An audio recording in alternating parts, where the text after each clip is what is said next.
নমস্কার বন্ধুরা, বঙ্গ রেসিপিতে আপনাদের সবাইকে স্বাগত। আজকের রেসিপি হলো ভেজ ফ্রাইড রাইস। চলুন তাহলে দেখে নিন। প্রথমেই আমি ভাতটা বানিয়ে নেব। তার জন্য গ্যাসেতে জল বসিয়ে দিয়ে দিলাম পরিমাণ মতো নুন, দুটো তেজপাতা।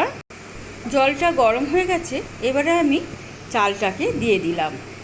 চালটাকে আমি আধা ঘন্টার মতন জলেতে ভিজিয়ে রেখেছিলাম। ভাতটা এক সাইডে বসিয়ে দিয়ে আমি গ্যাসেতে আর একটা কড়াই বসিয়ে দিয়ে দিলাম পরিমাণ মতো সাদা তেল।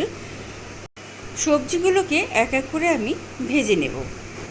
নিয়েছি গাজর, ক্যাপসিকাম আর বিনস। প্রথমেই আমি কাজু আর কিশমিশটাকে ভেজে নেব।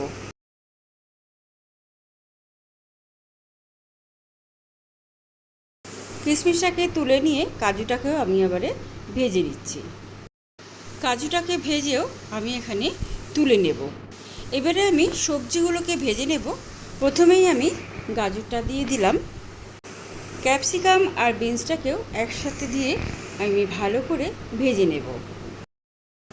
সবজির মধ্যে আমি দিয়ে দিলাম পরিমাণ মতো নুন, আর দিয়ে দিচ্ছি ছোটো ছোটো করে কেটে নেওয়া কাঁচা লঙ্কা।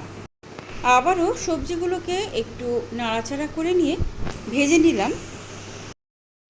ভালো করে ভেজে নেওয়া হয়ে গেছে। এবারে আমি এর মধ্যে দিয়ে দিলাম ভেজে রাখা কাজু আর কিশমিশটাকে। কাজু কিশমিশটাকে দিয়েও আবার একটু নাড়াচাড়া করে নিলাম। এবারে আমি এর মধ্যে দিয়ে দিচ্ছি ভাতটাকে আমি আর এখানে আলাদা করে দেখালাম না। ভাতটাকে দিয়ে এবার ভালো করে সবজির সাথে মিশিয়ে নিচ্ছি।